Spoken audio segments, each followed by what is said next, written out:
Bonsoir, bonsoir, bonsoir la famille Générale 5 étoiles, j'espère que vous allez bien. Likez, partagez la vidéo dans tous les groupes. Faya Minimono bloqué à la frontière guinéo-léonais. Celui qu'on disait ici, plus proche du pouvoir du CNRD. Faya Minimono, d'après lui qui se rendait, je crois qu'il partait vers le Libéria, mais qui a été bloqué. Vous voyez que ce régime, c'est du jamais vu. C'est du jamais vu. Faya Minimono du BL, bloqué. Nous sommes dans quel régime? La question c'est de savoir qu'est-ce que Faya Minimono a fait. Il n'est pas libre de quitter. Quand on vous dit, même les directeurs du CNRD, les membres du gouvernement du CNRD aujourd'hui, ils ne peuvent pas sortir du pays. Des ministres, tant qu'ils ne sont pas autorisés, ils ne peuvent pas sortir du pays. Mais Faya Minimono, c'est bien fait. C'est bien fait. Ce qui vient de vous faire, la Faya Minimono, c'est bien fait pour vous. Parce que vous pensez que ces gens-là, c'est des démocrates. Faya Minimono, vous pensez que ces bandits-là allaient prendre ils allaient vous donner le pouvoir. On vous a parlé ici, vous n'avez pas compris. Qu'on a affaire à des gangsters, on a affaire à des rebelles. Écoutons l'interview de Ousmane Gawal. Je sais que on va pas écouter tout, mais on va écouter un peu. Écoutez. Là soit le mécanisme approprié de règlement des contentieux qui peuvent naître dans la société. Écoutez. Quels sont ces critères qui vont permettre à la gente au pouvoir aujourd'hui de dire c'est l'heure, nous pouvons maintenant partir, voilà, écoutez. Changer de système? Il y a un certain nombre de thématiques qui ont été déroulées, qui ont été mises en place et qui comportent des étapes, dont ce recensement général de la population avec l'élaboration du fichier d'état civil, l'organisation du référendum avec l'adoption d'une constitution, le déroulé des différentes étapes du processus électoral et la mise en place de différentes institutions réformées, le cadre économique aussi révisé. Vous savez que la Guinée va lancer son projet Simandou, qui est un projet de... Moi, je vous ai dit, tant que vous venez ici, les brebis galeux, je vais m'occuper de vous. Amadou Batebari, tu me dis d'aller travailler. Je vais d'abord te montrer que je suis au travail. Moi, mon travail, ça ne regarde pas. Je sais que la famille, il y a des bonnes personnes qui ne veulent pas que Damaro réponde aux brebis galeux. Je les réponds comme ça se doit. Je suis en train de faire le Uber. Regarde déjà, j'ai 131. Je suis en pause. Voilà, je suis en pause. Regarde déjà, pour aujourd'hui, j'ai déjà 131. Je finis ici, là. Je ne suis pas à la maison. Je finis tout de suite, je continue mon boulot. OK? Maintenant, je ne suis pas le mari de ta maman. Vous savez, si la famille a cotisé pour envoyer quelqu'un aux États-Unis et que j'ai épousé ta maman là, je ne m'occupe pas de vous là. Là, tu as le plein droit de dire Damaro va travailler. Je ne suis pas membre du gouvernement. Je ne travaille pas à l'ambassade. Donc, il faut dire à ta maman que je ne suis pas ton père. De chercher ton père, ce n'est pas moi. Donc, désolé la famille, on continue. Avec, vous savez, c'est les moutons de Ousmane Gawal. Mais moi, j'ai le temps de les répondre. Voilà. Écoutons maintenant Ousmane Gawal. Attendu important, il faut cadrer tout ça et organiser pour dire que oui, on laissera un pays avec des soubassements solides pour un socle de développement stable sur lequel les Guinéens pourront bâtir leur avenir. C'est un programme à long terme. C'est un programme à moyen terme. Écoutez. C'est-à-dire combien d'années? J'en sais rien, le contexte le déterminera. 3-5 ans? Mais on est déjà à 3 ans, donc il faut considérer que nous serons... 3 années supplémentaires? J'en sais rien, si c'est 3 ans qui sont nécessaires ou pas. Écoutez, parce que nous ne voulons pas fixer notre transition dans un calendrier pour dire c'est 1 an, 2 ans, 3 ans ou 4 ans. Nous voulons dérouler des étapes et c'est l'atteinte de ces objectifs-là qui permettra de fixer la fin de la transition. Donc vous allez être juge et parti, c'est vous qui allez décider. Le moment est arrivé pour nous de mettre fin à la transition. Nous avons mis très rapidement dans l'article 77 de la charte qui gouverne actuellement le pays que ces termes-là, ces éléments-là doivent être discutés entre la société civile entre les forces vives de la Guinée et les autorités. Or, les forces vives sont absentes du pays et ne veulent pas participer à ce dialogue. Comment voulez-vous construire? Alors, de nombreux Guinéens estiment aujourd'hui que près de 3 ans après le coup d'État militaire, la gouvernance et leurs conditions de vie ont empiré. Qu'est-ce que vous leur répondez? Je pense qu'il y a un certain nombre de nos compatriotes, malheureusement, qui se plaisent à construire un narratif négatif pour jeter l'anathème sur la transition. Mais je vais vous dire, si vous regardez les facteurs de stabilité économique, prenez la monnaie guinéenne. En 3 ans, le franc guinéen n'a pas connu de variation. La monnaie est restée stable, malgré tout ce que toutes les autres monnaies qui connaissent des yo-yo. Vous regardez aujourd'hui les hauts cadres de l'État, on a mis au niveau international les salaires. Aujourd'hui, un secrétaire général des ministères est payé quasiment à 3 000 $ par mois, alors que quand on est arrivé, il est margé à 600 $. On a mis un standard pour attirer... Famille, j'ai pas vu un mytho, un fanfaron comme Ousmane Gawal dans ma vie. Que le CNRD a stabilisé la monnaie. Mais la monnaie, sous le temps du président Alpha Condé maintenant. Il dit non, il y avait des gens qui, voilà, des Guinéens qui rentraient qu'on les payait à 600. Que eux, ils payent des gens à 3 000. Pendant ce temps, vous mettez 19 200 personnes, Ousmane Gawal, 19 200 travailleurs de l'État à la retraite, sans recruter même 500 jeunes. Et tu as le kilo. Ah non, mais le gars là, c'est un mytho. Quand je dis, vous cherchez un mytho en Guinée, c'est Ousmane Gawal. L'économie guinéenne, Ousmane Gawal. Vous qui avez dit devant tout le monde ici, sur les ondes de GG, que depuis votre arrivée, l'argent qui est dans les caisses, depuis l'indépendance, qu'aucun gouvernement n'a eu autant d'argent. Où est cet argent aujourd'hui? Vous êtes incapable de payer aujourd'hui les boursiers guinéens. Vous êtes incapable de payer aujourd'hui 15 000 enseignants contractuels, 10 mois de salaire. Vous êtes incapable aujourd'hui de recruter les jeunes. Regardez les routes de Conakry. Chaque année, le gouvernement du président Alpha Condé devait refaire les routes. Chaque gouvernement dans le monde, c'est comme ça. Mais regardez nos routes aujourd'hui à Conakry. Regardez les routes à Conakry. Et ce mytho à le kilo. Bon, écoutons, suivons le reste. Tirer les compétences, notamment les Guinéens qui ont des qualifications et qui sont formés à l'étranger. Si ça, c'est des pertes. Code de compétences. On ramasse des vagabonds à l'étranger, des djibas d'Akité. Un vagabond, un simple gardien de banque, un simple réceptionniste de banque, simple réceptionniste de banque, les djibas. Des vagabonds comme ça qu'on prend pour piloter l'un des plus grands projets miniers au monde. Simandou, c'est ceux-là que vous appelez des experts, Ousmane Gawal. Des vagabonds qu'on a pris en Occident, qu'on a... Non mais franchement, attendez, le mouton là, je vais finir avec ce bâtard là d'abord. Continuons. Maintenant, on ramasse des vagabonds à l'étranger, des gens comme les Ousmane Gawal, sans expérience. Non mais Dieu même aime UFDG. Hein. Si UFDG devait prendre le pouvoir, nommer Ousmane Gawal ministre, ou Baouri premier ministre, alors c'était la catastrophe. Mais Dieu merci, Dieu les a débarrassés de ces résidus-là. C'est encore plus bon. Voilà, continuons. Perte de pouvoir d'achat ou de dégradation des conditions de vie, va voir. Maintenant, il y a des facteurs sur lesquels le retard est important. L'électricité, l'eau, les infrastructures routières, ce sont des secteurs qui ont été oubliés depuis l'indépendance. Il faut donc apporter des... C'est-à-dire, c'est facile de parler devant ceux qui ne connaissent, devant des gens qui ne connaissent pas nos tendances. Avant le 5 septembre, les Guinéens étaient sous l'électricité. Mais depuis votre arrivée, vous êtes incapable aujourd'hui de payer les entreprises privées pour donner le courant, pour vendre le courant à EDG, pour donner l'électricité aux Guinéens. Ousmane Gawal, les barrages c'est une réalité, Kaleta c'est une réalité, Sois Petit, c'est pas votre bandit de Mamadi Doumbouya. Parce que vous n'arrivez pas à payer, vous n'arrivez pas à gérer le pays. Quel barrage vous allez faire? Sous la transition, quel barrage vous allez faire? Tout le problème c'est de payer. Vous êtes incapable. À Zérekouré, à la veille du coup d'État, il y avait le courant à Zérekouré. L'interconnexion. De quoi vous parlez? Vous racontez de salade. Mais écoutez ce que le malhonnête l'a dit sur l'affaire de Sadiba. S'approprie à cela, mais est-ce que c'est une transition de 3 ans qui peut régler ces questions-là? Je pense que là, c'est faire un jugement un peu trop hâtif.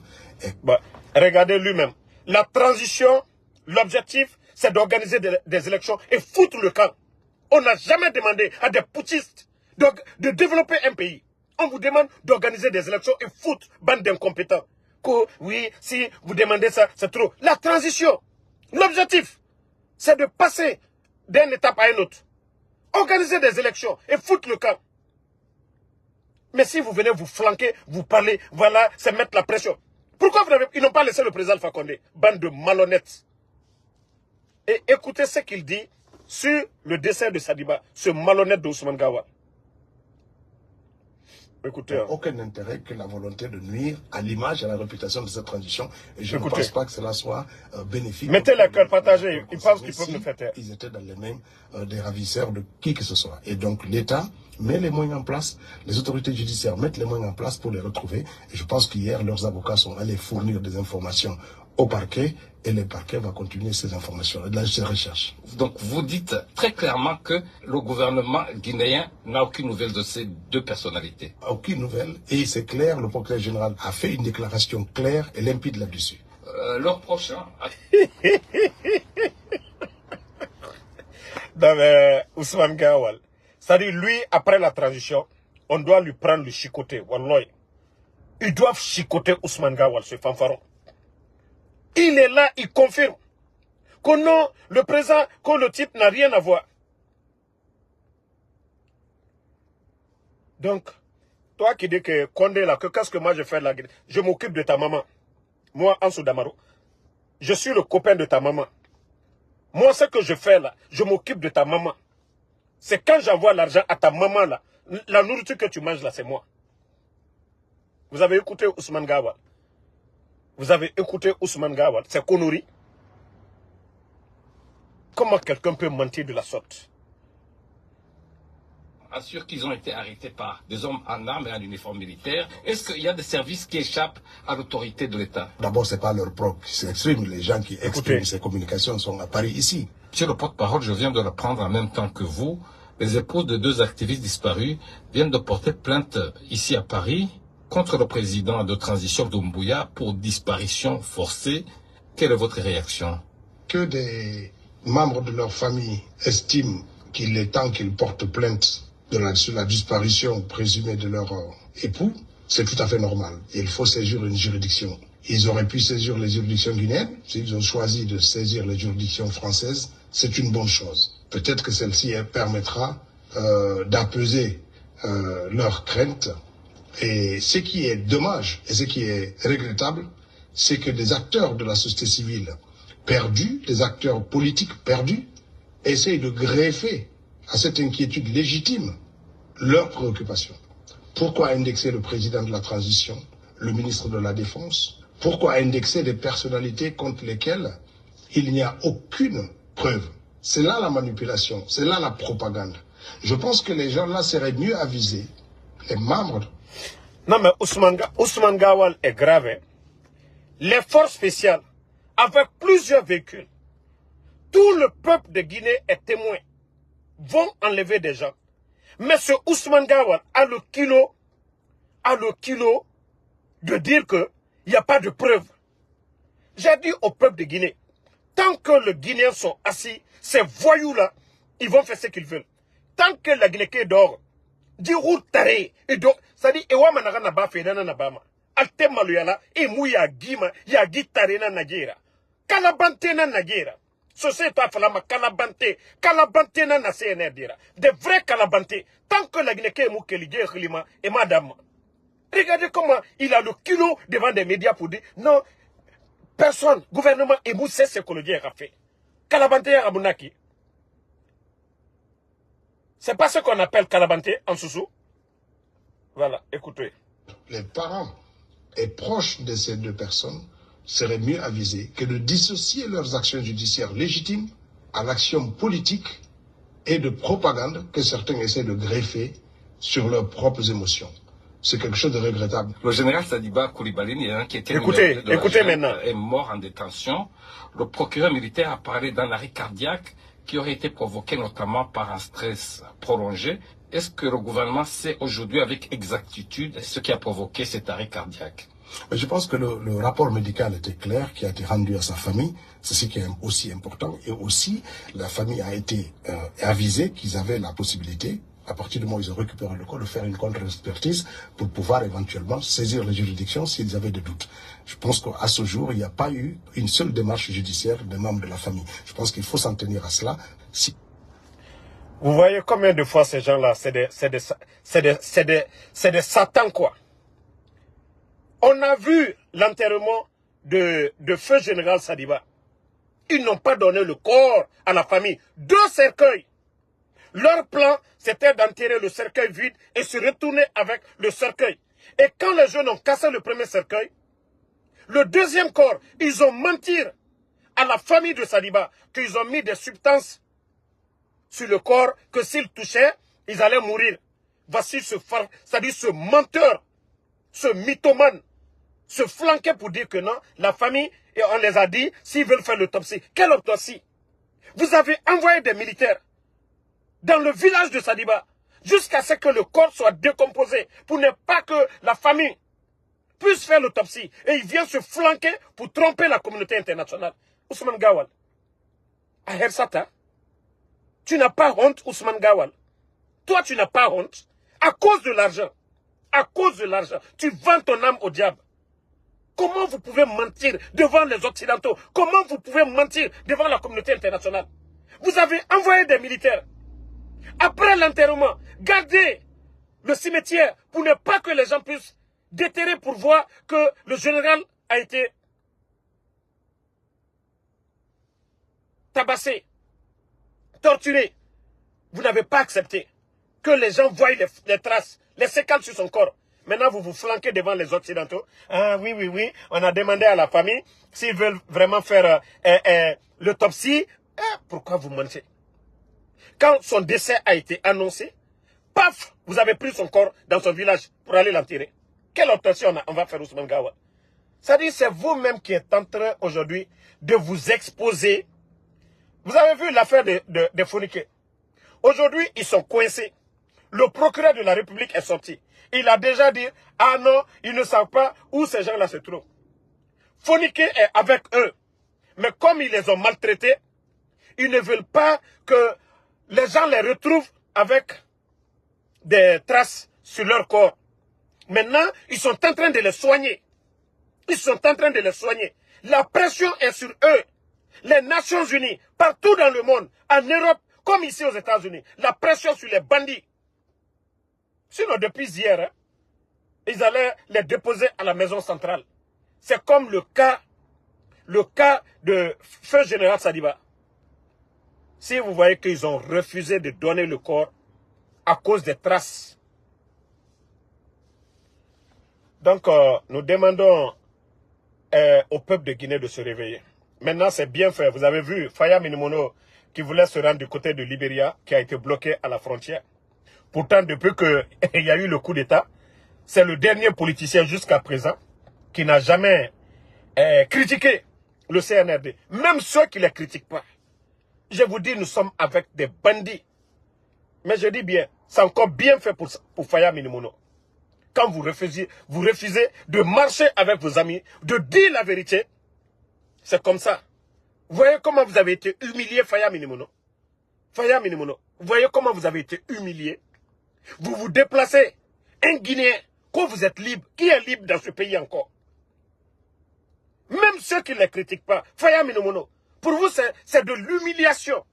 Vous qui êtes là matin, midi, soir, en train de les défendre. Maintenant, vous prenez votre véhicule. Comme un Guinéen, on dit vous êtes libre. Ils vont vous bloquer à la frontière. Vous n'avez pas reçu d'autorisation. Nous sommes dans quel pays? Un groupe de voyous, de bandits sont en train de détruire le pays. Mais c'est bien fait pour toi, M. Faya Minimono. Vous méritez ça. Parce que c'est vous qui êtes là. Et tantôt, quand on parle de coalition des partis politiques, c'est encore vous qui cassez l'élan des leaders politiques. Mais c'est bien fait pour vous, Faya Minimono. L'essence que tu as payé, ils n'ont qu'à te rembourser.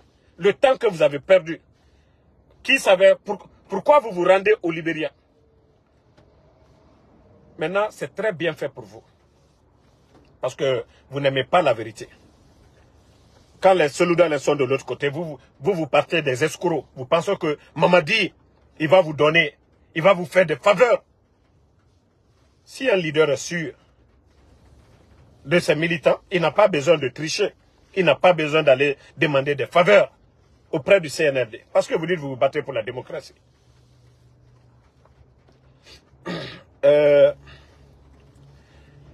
Ibrahim Abba, il ne faut pas répondre à ces gars-là.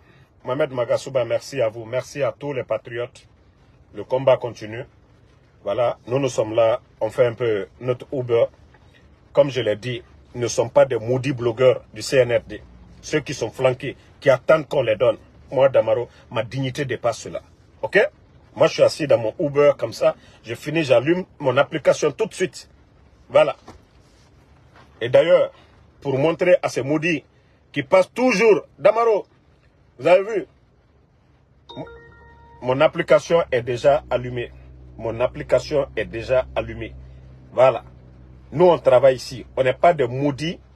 Nous ne sommes pas des paresseux. Nous ne sommes pas des vauriens. Ici, là, comme vos blogueurs aujourd'hui qui sont malades, qui ont insulté les gens, qui ont insulté des familles, qui ont passé tout leur temps en train d'insulter les parents des gens. Ils sont malades aujourd'hui, là. Nous ne sommes pas comme eux. C'est pourquoi moi je dis, je n'ai peur de rien. Parce que je ne crois qu'à Allah subhanahu wa ta'ala.